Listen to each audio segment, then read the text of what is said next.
नमस्कार, आवाज एंटरप्रेन्योर के नए शो में आप सभी का स्वागत है। भारत के उभरते एंटरप्रेन्योर्स को दुनिया के सामने लाना ही आवाज एंटरप्रेन्योर का मकसद है। ऐसे लोग जो नए आइडियाज को लेकर पैशनेट है।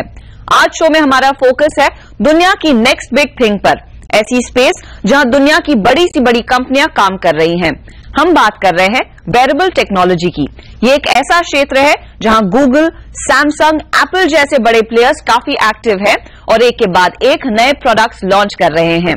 लेकिन ये गेम सिर्फ बड़े प्लेयर्स का ही नहीं है। छोटी कंपनियां और खासकर स्टार्टअप्स भी वेरेबल टेक्नोलॉजी में काफी इनोवेशंस ला रही हैं और भारत में ऐसी कंपनियों की कमी नहीं है।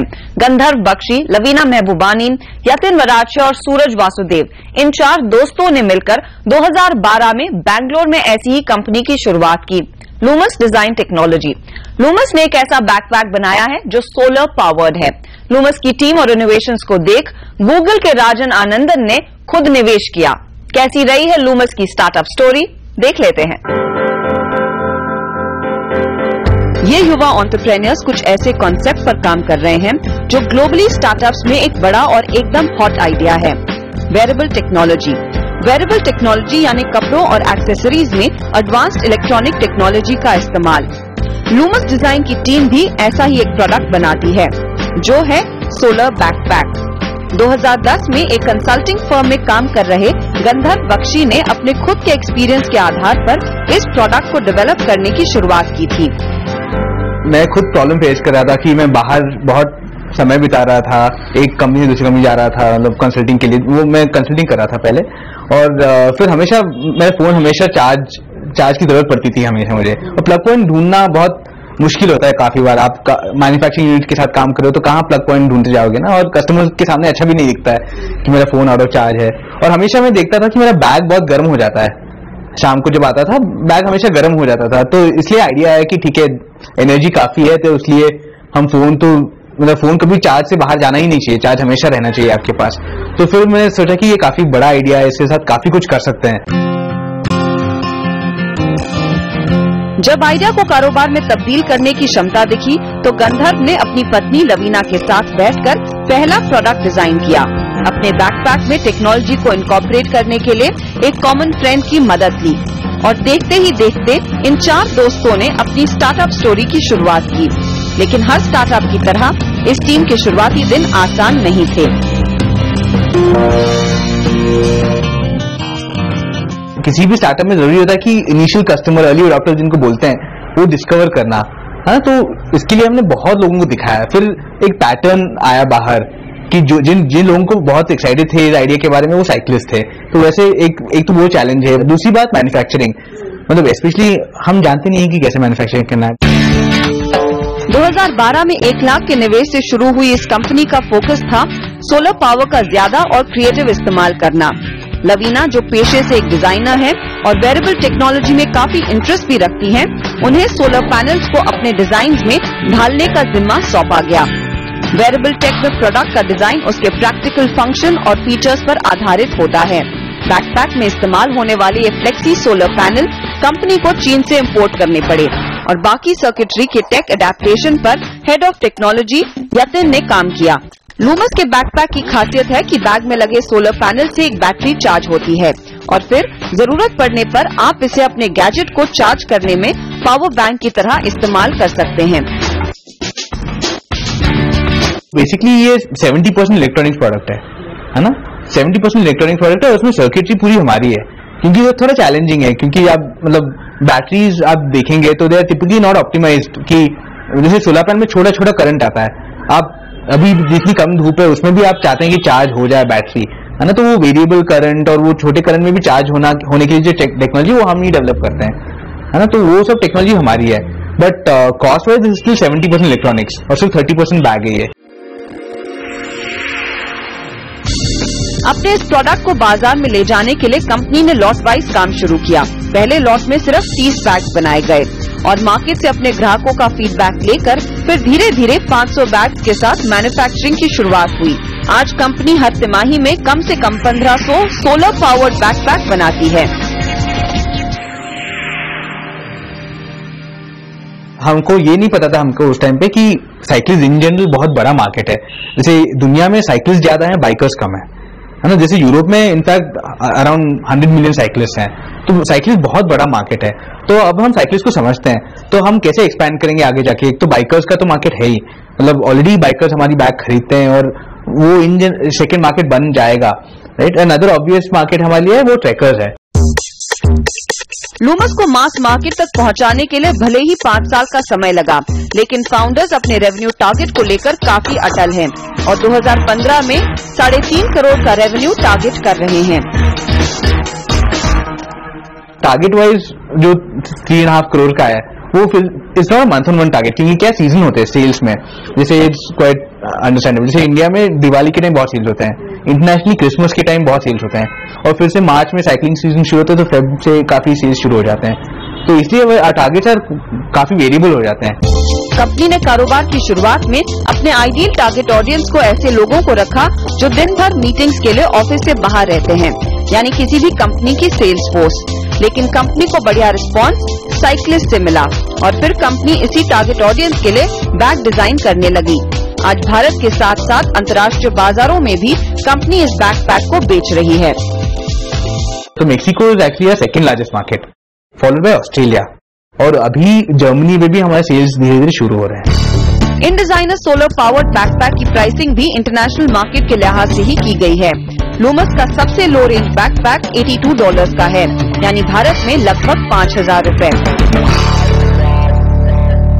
Now we are taking the international price point up to 150, लेकिन उसमें डिजाइन और कलर्स वो काफी इंपॉर्टेंट है, क्योंकि लोग चाहते हैं कि मतलब the bag is a part of the personality. यहाँ पे हम काफी बार बैग पहनते हैं, इट्स जस्ट अ यूटिलिटी कि सिर्फ लैपटॉप कैरी करें ये सब, है ना। लेकिन काफी बार bag is also extension of your cloth, extension of personality, तो उसमें डिजाइन का काफी इंपॉर्टेंट रोल है। लूमस के लिए अपने कस्टमर से फीडबैक लेना कारोबार की सबसे अहम कड़ी है। यही वजह है कि फाउंडर्स हमेशा अपने ग्राहकों से बात करते रहते हैं और उनकी जरूरत अनुसार नए प्रोडक्ट डिजाइन भी करते हैं। कंपनी का सबसे बड़ा चैलेंज था सही मैन्युफैक्चरिंग पार्टनर्स को ढूंढना। 2 साल पहले कोई भी स्टार्टअप के साथ काम करने को तैयार नहीं था।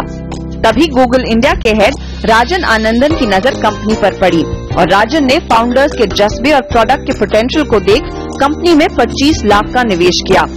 राजन कंपनी के लिए सिर्फ एक इन्वेस्टर ही नहीं बल्कि एक गाइड हैं। पिछले साल हम बहुत प्रोडक्ट बना रहे थे, बहुत सारे सेगमेंट टारगेट कर रहे थे। हम सोलर वेनेशियन ब्लाइंड्स बना रहे थे, हम सोलर जैकेट बना रहे थे।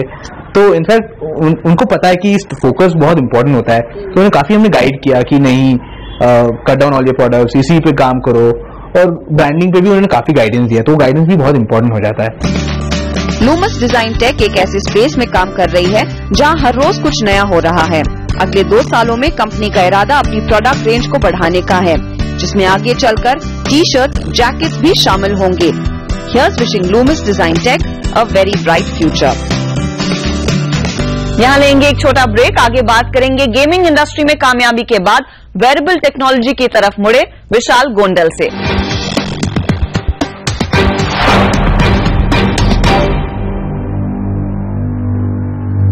आप देख रहे हैं आवाज एंटरप्रेन्योर और हम बात कर रहे हैं ऐसी टेक्नोलॉजी की जो आज शायद लग्जरी लगे लेकिन कल एक नेसेसिटी बनेगी। आईडी टेक की रिपोर्ट के मुताबिक वेरेबल टेक्नोलॉजी पर ग्लोबल स्पेंडिंग इस समय $14 बिलियन की है। अगले 10 सालों में यह आंकड़ा $70 बिलियन तक पहुंचेगा। शायद यही वजह है कि मंजे हुए एंटरप्रेन्योर्स भी इस स्पेस को लेकर काफी उत्साहित हैं और इनमें से एक है विशाल गोंडल, जो इंडिया किंग ऑफ गेमिंग के नाम से मशहूर हैं। विशाल भारतीय ऑनलाइन गेमिंग के पायनियर हैं, हमेशा से इस टेक्नोलॉजी को लेकर काफी उत्सुक भी रहे हैं और बड़े पैमाने पर टेक स्टार्टअप्स में बतौर एंजल इन्वेस्टर पैसा लगाते हैं। विशाल भी अपने वेंचर गोकी के साथ वेरेबल टेक्नोलॉजी में अब उतर आए हैं। हाय विशाल, स्वागत है आपका। सबसे पहले मेरा सवाल यही है कि गेमिंग से वेरेबल टेक्नोलॉजी ये फोकस कब और कैसे बदला? देखिए, गेमिंग में हमने एक चीज सीखी कि किस तरह हम लोगों को कोई चीज के लिए एडिक्ट करें। तो मैंने देखा कि अगर मैं यही प्रिंसिपल्स फिटनेस पे लगा दूं, किस तरह हम आपको एडिक्ट करें कि आप और पानी पियो और ग्रीन वेजिटेबल्स खाओ और वॉक करो और एक्सरसाइज करो। सो द आइडिया वाज कि हम गेमिफिकेशन जो कहते हैं वो हमने फिटनेस पे कंप्लीटली अप्लाई कर दिया है। तो अगर आप गोकी लाइफ में रहेंगे, गोकी में हम आपको रिवॉर्ड करते हैं कर्मा पॉइंट्स के द्वारा।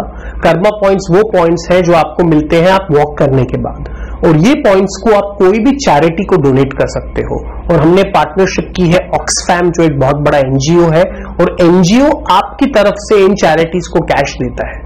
सो आप ये सोचिए कि आप एक तरफ से फिट हो रहे हैं, अच्छी लाइफ जी रहे हैं, और दूसरी तरफ से आप लोगों की मदद भी कर रहे हैं। सो गेमिफिकेशन हमारी इंटायर प्रोडक्ट का की पार्ट है।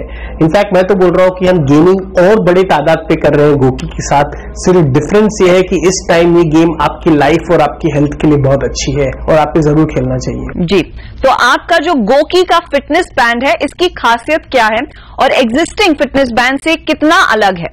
आपको रनिंग करनी हो तो जूते खरीदने से आप रनर नहीं बन जाते। रन करने के लिए आपको एक्सरसाइज चाहिए, प्लान चाहिए, ट्रेनिंग चाहिए, कोच चाहिए जो आपको बताए किस तरह रन करे। जूता is just an accessory to do the running. Similarly अगर आपको फिट होना है तो ये जो डिवाइस है ये सिर्फ एक एक्सेसरी है जिसके द्वारा आपका डेटा जाएगा। बट आपको मेन चीज क्या चाहिए? कोई गाइडेंस, गुरु या कोच जो आपकी मदद करे, आपको बताए। सो गोकी में हम ये किया है कि हम एक्चुअली डिवाइस तो आपको फ्री देते हैं। हम बोलते हैं डिवाइस में कोई वैल्यू ही नहीं है, इसलिए डिवाइस हम आपको फ्री देंगे। एक्चुअली आप जो पैसे भर रहे हैं वो है एक फिटनेस कोच के, जो आपसे मंथली अबाउट 1000 रुपीज चार्ज कर रहे हैं, जो आपको ये एडवाइस देंगे। सो हमारा कॉन्सेप्ट बहुत अलग है हार्डवेयर बिजनेसेस से, क्योंकि हम हार्डवेयर बिजनेस में है ही नहीं, हम एक्चुअली फिटनेस बिजनेस में। अब चूंकि आप इस स्पेस में उतर आए हैं, आपके लिहाज से वेरेबल टेक्नोलॉजी ये कितनी बड़ी अपॉर्चुनिटी है इस समय? कुछ ही सालों में जिस तरह हर आदमी के पास एक मोबाइल फोन आ गया है, बहुत ही जल्द हर आदमी, हर औरत के पास एक रिस्ट बैंड होगा, या तो कोई रिस्ट वॉच होगी, या तो कोई ऐसा डिवाइस होगा जो वो अपने जेब में रखेंगे, जिसके द्वारा वो अपने steps, nutrition, fitness, heart rate और बहुत अपने हेल्थ के जितने भी पैरामीटर्स है इसे ट्रैक कर पाएंगे। जहां तक मुझे लगता है करोड़ों की तादाद में लोग अगले कुछ सालों में फिटनेस एंड वेरेबल टेक्नोलॉजी को अडॉप्ट करेंगे। भारत में इस समय हमने देखा है कई दूसरे प्लेयर्स हैं, कई नए वेंचर्स हैं जो वेरेबल टेक्नोलॉजी को लेकर आगे बढ़ रहे हैं। मेरा सवाल सिंपल है, टेक्नोलॉजी अडेप्टेशन के एंगल से मार्केट कैसा है और कितना और डेवलप हो सकता है? भारत में अडॉप्शन नई टेक्नोलॉजी का काफी फास्ट हो रहा है। पहले जो कंप्यूटर हुआ करता था वो एक पूरे रूम में फिट होता था, वो रूम के बाद आपके डेस्कटॉप पे आ गया, डेस्कटॉप के बाद आपके लैपटॉप पे आ गया, लैपटॉप से ये आपके हाथ के मोबाइल फोन और टैबलेट आ गया। कुछ ही सालों में कंप्यूटर आपके बॉडी के अंदर चले जाएगा, आपके घड़ी में आ जाएगा, आपके नेकलेस में आ जाएगा, आपकी रिंग में आ जाएगा, आपके चश्मों में आ जाएगा। सो कंप्यूटिंग टेक्नोलॉजी जो है ये बहुत ही ज्यादा पर्सनल होने लगेगी, और जैसे जैसे ये टेक्नोलॉजी पर्सनल होगी सबसे ज्यादा इम्पैक्ट इसका होगा हेल्थ और फिटनेस पे। तो आज की डेट में जो प्रॉब्लम सबसे बड़ी ये है कि लोगों को पता चलता है कि उनके लाइफ में कोई प्रॉब्लम है आफ्टर उनको हार्ट अटैक आए या डायबिटीज होने के बाद लोग अवेयर होते हैं कि अरे मुझे फिट होना है। ये अवेयरनेस एक्चुअली लोगों को मच पहले होनी चाहिए, और wearable technology will make this possible. Vishal, लेकिन सबसे बड़ा चैलेंज जो मैं देख रही हूं वो ये है, आजकल वेरेबल टेक्नोलॉजी की तरफ जो झुकाव है वो उन्हीं लोगों का है जो गैजेट फ्रीक्स हैं। तो इसे एक फैशन एक्सेसरी या फिर एक लाइफस्टाइल का हिस्सा बनना काफी इंपॉर्टेंट है। कितना समय लगेगा उस लेवल तक पहुंचने के लिए, और उस लेवल को अचीव करने के लिए एंटरप्रेन्योर्स को क्या करना चाहिए? कोई भी टेक्नोलॉजी को जब आप इंट्रोड्यूस करते हैं तो पहले आपके पास कुछ लोग होते हैं जो हमें कहते हैं अर्ली अडॉप्टर्स, जो हर टेक्नोलॉजी को सबसे पहले यूज करते हैं, जो बहुत एक्साइटेड होते हैं और जो इस चीज को पेनिट्रेट सबसे पहले करते हैं। तो आज की डेट में क्लियरली हम अर्ली अडॉप्टर्स के साथ काम कर रहे हैं। हमारे पास बहुत सारे यूजर्स हैं इंडिया में जो सबसे पहले हमारे साथ जुड़े हैं। पर मजे की बात यह है कि ये जो स्प्रेड होता है अर्ली अडॉप्टर्स से लेके मास मार्केट तक, ये साइकिल बहुत ही छोटा हो गया है, और मेरे हिसाब से कुछ ही सालों में ये प्रोडक्ट बहुत ही मास मार्केट हो सकता है, क्योंकि मेन चीज है सोशल मीडिया। सोशल मीडिया की वजह से बहुत ही जल्दी प्रोडक्ट्स बहुत ही बड़े बन सकते हैं, और हमने ये देखा है बहुत सारे कैटेगरीज में, एंड फिटनेस कैटेगरी में तो ये सबसे ज्यादा होगा, क्योंकि आप देख सकते हैं कि कहां इस बंदे का जिसका फिटनेस लेवल इतना कम था, कुछ ही महीनों में इसका फिटनेस लेवल इतना बढ़ गया है, तो ये बहुत ही टैंजिबल हो जाता है। फंडिंग के लिहाज से सिचुएशन कैसी है? इन्वेस्टर्स क्या काफी एक्साइटेड है, ईगर हैं स्टार्टअप्स को पैसा देने के लिए जो स्पेस में काम कर रहे हैं? देखिए, कोई भी मार्केट इजी या डिफिकल्ट नहीं है, आपका प्रोडक्ट अच्छा होना चाहिए, that is the primary thing. और अगर आप उस चीज पे फोकस करें, कंज्यूमर एक्सपीरियंस पे, प्रोडक्ट पे, and actually helping people with results, उससे आपको फंडिंग मिलेगी। फंडिंग सिर्फ आपने एक इंडस्ट्री में कोई कंपनी चालू कर दी उसके लिए आपको फंडिंग कभी नहीं मिलेगी। लेकिन क्या आप कहेंगे ये कैपिटल इंटेंसिव बिजनेस है, क्योंकि आप खुद अपने फिटनेस बैंड्स का जो मैन्युफैक्चरिंग है वो चाइना में कराते हैं, वहां से आप बैंड्स को लेकर आते हैं और बाकी टेक्नोलॉजी का काम आप खुद कर रहे हैं। तो मैन्युफैक्चरिंग के एंगल से सिचुएशन कैसी है और क्या भारत में इसका एक मार्केट बन सकता है? मेरे हिसाब से सबसे ज्यादा इंपॉर्टेंट है इंटेलेक्चुअल प्रॉपर्टी। हार्डवेयर हम चाइना से बनाते हैं और अगर कल हमें इंडिया में अगर कोई ऑप्शंस मिले हम इंडिया से भी बनाएंगे, पर द मोर इंपॉर्टेंट चीज इसमें हार्डवेयर नहीं है, इसमें कोच नहीं है, मोर इंपॉर्टेंट है ये एक एंटायर टेक्नोलॉजी प्लेटफॉर्म जो हम क्रिएट कर रहे हैं और वो इंटेलेक्चुअल प्रॉपर्टी हम इंडिया में डेवलप कर रहे हैं, इंडियन इंजीनियर्स हमारे साथ काम कर रहे हैं। रिपोर्ट एक सजेस्ट करती है कि ये मार्केट बढ़ रहा है। कंज्यूमर स्पेंडिंग वेरेबल टेक्नोलॉजी में इस समय $14 बिलियन की है, ग्लोबल स्पेंडिंग की मैं बात कर रही हूं, और 2024 तक ये मार्केट करीब $70 बिलियन का हो सकता है। भारत का कितना बड़ा हिस्सा रहेगा इस $70 बिलियन के मार्केट में, या फिर आप कहते हैं कि 70 बिलियन नहीं उससे कहीं बड़ा मार्केट हो सकता है? ये मेरे हिसाब से अगले 5 सालों में mobile phone as a device disappear हो जाएगा। जिस तरह आज की डेट में पीसी और लैपटॉप बहुत कम हो गया और आपने देखा मोबाइल कितने बढ़ गए हैं, थोड़े दिन में मोबाइल इटसेल्फ निकल के आपकी घड़ी में चले जाएगा। तो आप ये सोच लिए कि वेरिएबल टेक्नोलॉजी नहीं रहेगी, variable technology will become main stream. And जहां तक मुझे लगता है ये 14 बिलियन नहीं 1400 बिलियन डॉलर की मार्केट होने वाली है। थैंक यू वेरी मच हमसे बात करने के लिए। Thank you. इसी के साथ हम लेंगे एक छोटा सा ब्रेक। आप बने रहिए CNBC आवाज के साथ।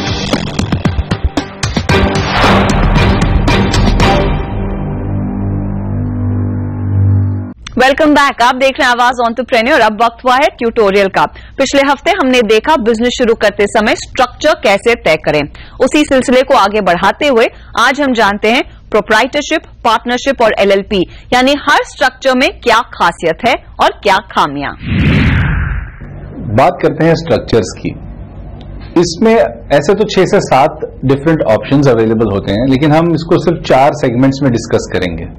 अब ये 4 सेगमेंट्स हैं। सबसे पहले आता है प्रोप्राइटरशिप। एक प्रोप्राइटरशिप शुरू करने के लिए बाय फार सबसे सिंपलेस्ट ये चीज होती है। इसमें एक इंडिविजुअल स्टार्ट कर लें, एक बैंक अकाउंट खोलने की जरूरत है और नॉर्मली उस पर्सन का ही नाम वो कंपनी का नाम हो जाता है, या आप कोई दूसरा नाम ले लें और बहुत ही सिंपल तरीके से शुरू हो जाती है और उसी को एंड भी करना है तो सिंपल तरीके से एंड भी हो जाती है ये कंपनी। सोल प्रोप्राइटरशिप में अगर आप अकेले हैं, आप खुद अपनी सर्विसेज प्रोवाइड कर रहे हैं और आपको आगे चल के कोई पार्टनर्स की जरूरत नहीं है, तो ये बेटर ऑप्शन पड़ जाता है आपके लिए। लेकिन इसकी कुछ खामियां भी हैं कि आप एक ऑर्गेनाइजेशन नहीं बना पाओगे, आप ज्यादा लोगों को जोड़ नहीं पाओगे और उसको आप एसेट क्रिएट नहीं कर पाओगे और उसकी एक लॉन्ग लाइफ नहीं क्रिएट कर पाएंगे। अगर आपके पास कुछ पार्टनर्स हैं जिनको साथ मिलके एक बिजनेस शुरू करना है और साथ काम करना है, तो पार्टनरशिप एक बहुत अच्छा ऑप्शन है। अगेन ये बहुत ज्यादा सिंपल तरीका है बिजनेस स्टार्ट करने का, बिकॉज आपके लिए एक पार्टनरशिप डीड या एग्रीमेंट की जरूरत पड़ेगी उसके लिए, और उसमें कुछ इंपॉर्टेंट चीजें जो कवर होती हैं वो है कि पार्टनर्स के क्या शेयर होंगे, वो कितना इन्वेस्टमेंट ला रहे हैं वो बिजनेस में, और एग्जिट के रिलेटेड क्लॉजेस होंगे उसमें एक चीज और मेंशन की जाएगी कि अगर दूसरे पार्टनर्स एग्री करते हैं तो एक पार्टनर अगर एग्जिट करना चाहे तो दूसरे पार्टनर के एग्रीमेंट से वो एग्जिट कर सकते हैं। बाय फार ये बहुत ही सिंपल तरीका है बिजनेस एस्टैब्लिश करने का। उसमें एक चीज है, अगर आप डीड को रजिस्टर कर लें तो और बेटर हो जाता है, बिकॉज उसकी एक लीगल स्टैंडिंग हो जाती है। अनदर टाइप ऑफ पार्टनरशिप जो हम देखते हैं वो है लिमिटेड लायबिलिटी पार्टनरशिप्स। इसमें आप एक LLP फॉर्म करेंगे जिसका एक लिटिल अबव द पार्टनरशिप रहेगा, better than the partnership agreement. This is a contract sign between partners और ये कॉन्ट्रैक्ट रजिस्टर होता है रजिस्ट्रार के पास। ऐसे इसमें एक चीज अच्छी होती है कि जितना कंट्रीब्यूशन ईच पार्टनर का है उतना ही लिमिटेशन होती है लायबिलिटी की, और उनके लिए उनकी लिमिटेड लायबिलिटी होती है। सो लिमिटेड LLP कंपनीज आपको एक अच्छा ऑप्शन देती हैं कि आपके जो लिमिटेशन ऑफ लायबिलिटी हो जाए। आखिरी ऑप्शन जो आज हम डिस्कस करेंगे वो है प्राइवेट लिमिटेड कंपनी। अगर आपके पास लॉन्ग टर्म विजन है और ये कंपनी बहुत टाइम तक चलानी है और आपके लाइबिलिटीज लिमिटेड रखने हैं और आपको आगे चल के अपने एम्प्लॉयज अच्छे टैलेंट को अट्रैक्ट करना है, एम्प्लॉयज को स्टॉक ऑप्शंस देना है, ये सारी चीजें पॉसिबल होती हैं अगर आप एक प्राइवेट लिमिटेड कंपनी फॉर्म करें। थोड़े से इसमें प्रोसेसेस बढ़ जाते हैं बिकॉज आप रजिस्ट्रार ऑफ कंपनीज में जाएंगे, आपको उसके शेयर्स और फिर रेजोल्यूशंस होंगे और फिर बैंक अकाउंट क्रिएशन के लिए टाइम लगता है। इतना फास्ट शुरू नहीं होती है कंपनीज, लेकिन इसमें एक चीज है कि आपके पास एक बेटर ऑर्गेनाइज्ड बिजनेस चलाने के लिए प्राइवेट लिमिटेड कंपनी का फायदा होगा। इसी के साथ आवाज एंटरप्रेन्योर में इतना ही। अगले हफ्ते फिर मुलाकात होगी, आपके लिए हाजिर करेंगे कुछ और नए आइडियाज, कुछ और एंटरप्रेन्योर से मुलाकात भी होगी। आप हमसे संपर्क में रह सकते हैं ट्विटर और फेसबुक के जरिए, और आप हमें ईमेल भी कर सकते हैं ae@network18online.com पर। मिलेंगे अगले हफ्ते। Take care and bye bye.